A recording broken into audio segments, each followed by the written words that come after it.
Halo semuanya, selamat datang di podcast Kemas. Jadi apa sih itu Kemas? Kemas itu adalah keseimbangan emosi melawan aspek kesedihan.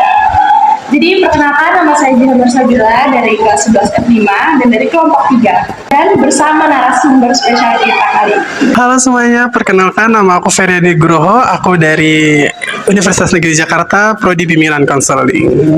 Jadi di podcast kali ini kita akan membawakan pembahasan mengenai meregulasi emosi akibat kedukaan. Karena kami juga cukup sering nih menemukan banyak sekali dampak dari kedukaan. Ada orang yang memang cepat mengikhlaskan, tapi ada juga orang yang memang sulit dan menjadi penyakitan yang sama. Di sini kita akan mengulik bagaimana sih cara meregulasi emosi yang benar. Kalau kita ngomong dampak, berarti kan kita ngomong secara general. Semua orang pasti memiliki respon terhadap dari dampak tersebut itu seperti apa. Kalau dari aku sendiri yang pernah aku alamin ketika aku kehilangan, kedukaan dan segala macam, pasti respon yang pertama ataupun dampak yang memang paling aku rasakan adalah rasa paling kehilangan dan segala macamnya.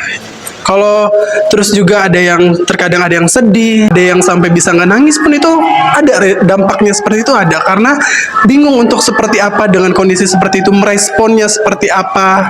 Makanya kalau ngomong soal dampak beda-beda banget, karena ya balik lagi ya micu dari individu tersebut, latar belakang orang tersebut itu akan mempengaruhi dampak yang akan diberikan oleh si individu tersebut itu sendiri gitu. Jadi setiap orang itu memiliki dampak yang berbeda-beda ya teman-teman.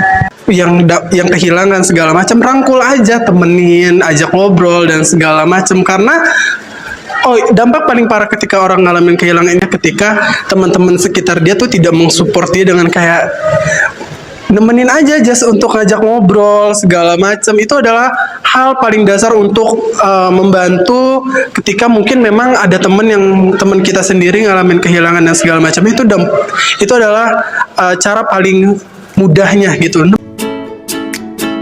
Kalau kita ngomongin meregulasi, setiap individu, setiap perorangan yang ada di dunia ini itu cara dia meregulasi emosi mereka, cara dia untuk mengeluarkan ekspresif yang memang mereka tidak bisa keluarkan dan segala macam itu berbeda-beda. Pasti setiap individu di dunia ini pun juga punya cara meregulasi mereka tuh dengan ciri khas mereka masing-masing. Ada yang memang cara meregulasinya itu mungkin benar-benar narik diri, nggak ngelakuin apa-apa di kamar, itu ada. Terus juga ada mungkin yang butuh ketemu dengan orang-orang banyak, regulasinya itu ada banget. Terus mungkin ada juga yang memang meregulasinya itu pokoknya berinteraksinya tuh yang udah langsung di cut off di detik itu juga sampai berapa hari, itu ada juga gitu loh. Jadi kalau kita ngomongin cara meregulasi orang yang tepat dan benar, itu tuh nggak ada yang tepat dan benar, karena ya balik lagi gimana individu itu bisa meredahkan apa yang emang dia meredahkan gitu loh, dan mereka punya caranya masing-masing. Self harm tuh kalau dalam buku psikologis dan dalam dunia bimbingan konseling sendiri itu banyak loh. Bukan hanya ngelukain diri aja. Orang yang nggak mau makan seharian, orang yang makan berlebihan, orang yang nggak tidur, orang yang tidur terus-terusan, itu masuk ke dalam self harm.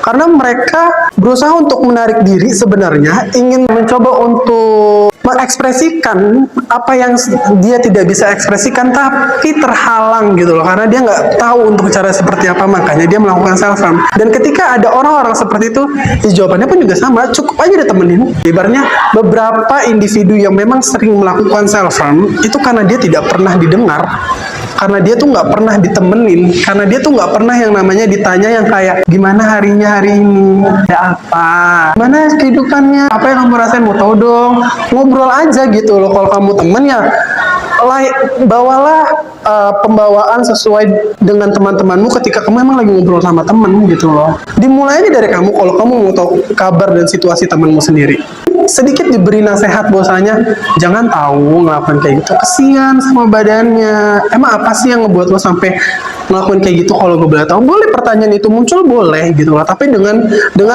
pelan-pelan, gak harus yang lu tuh gak boleh self harm gini, lu tuh gak boleh kayak gitu, itu gak, dia gak akan masuk. Karena ibaratnya dia cuma mikir pikir lu tuh nggak tahu apa yang gue rasain, karena gue udah nggak bisa ngerasain apa sakit yang gue rasain di hati gue, makanya gue nyalurin ke tangan, karena gue lebih baik gue sakit secara fisik daripada secara hati gue. Itu rata-rata orang pemikiran yang sering melakukan self harm itu pemikirannya seperti itu. Aku akan selalu bilang secara general, tapi kalau secara spesifiknya mungkin aku bisa kasih contoh. Bisa dikatakan seperti apa orang yang memang sudah mengidap penyakit mental. Sebenarnya ini bukan ranah aku, tapi aku tuh selalu pikir seperti ini. Ketika kita memang butuh tenaga yang lebih profesional, lebih baik kita langsung lari ke tenaga profesional tersebut. Karena secara tidak sadar, diri kita tuh selalu memberikan sinyal pun dari otak kita untuk kayak, lu tuh harus pergi ke tenaga profesional. Itu sama kayak orang yang memang mengidap penyakit mental, ya mereka, mereka pasti punya sinyal sendiri, dan kadang-kadang ada beberapa orang yang memang tidak menyadari sinyal tersebut. Aku tuh adalah pasien psikiater yang udah hampir 2 tahun berjalan. Pertama aku ke konselor dulu, nggak ada dampaknya juga. Aku ke psikolog puskesmas. Dari situ juga merasa ini kok kayak kurang ya. Kayak gue tuh ngerasa kayak butuh sesuatu yang kayak apa sih ini, gue nyari apa. Itu selama aku ke psikolog 2 bulan lamanya, itu tuh aku ngerasa nggak ada perubahan apapun gitu. Nggak tahu apa. Sebenarnya itu sinyal untuk kita. Kayak lu tuh sebenarnya butuh lebih gitu loh. Tapi ya balik lagi itu kan butuh keputusan besar untuk nggak boleh self diagnose sendiri apa segala macam. Jangan self diagnosis. Kalau emang benar-benar ngerasa butuh bantuan, ya better langsung ke profesionalnya daripada kita harus self diagnosis, kita menduga-duga dan segala macam, dan itu ngebuat kita berpikir yang aneh-aneh, yang jelek-jelek segala macam tanpa ada penanganan yang spesial dari orang yang memang di bidangnya tersebut gitu. Lihat situasi sikon diri aja, kalau emang kita ngerasa kita udah butuh tenaga profesional, larinya ke tenaga profesional. Udah difasilitasin banyak, BPJS ada, puskesmas kan deket segala macam. Kalian apalagi di sini punya guru BK juga 2 kan, ada Bu Lina sama Bu Fitri. Bu Fitri udah ada gelar pons. Ketok aja pintunya, pasti disambut kok. Kalau kalian ngetok pintu berarti kan ada tanda kutip kalian memerlukan bantuan pertolongan mereka yang memang sudah profesional dan sudah ada gelarnya gitu. Jadi gitu ya teman-teman, kalau misalnya ngerasa ada yang ngeganjel gitu, tapi kayak orang udah mau, jangan self diagnose. Betul, setuju. Karena Berarti kalau kita ke dokter cuma ada 1 diagnosis, setelah kita self diagnosa sendiri itu bisa ada berapa muncul lagi, karena otak kita udah kedoktrin dengan self diagnose diri kita sendiri gitu. mungkin segitu aja dulu. Ya mungkin segitu aja. Terima kasih sama Kak Ferry. Terima kasih banyak-banyak banget udah mau meluangkan waktunya. Kalau lebih jauh bermaaf.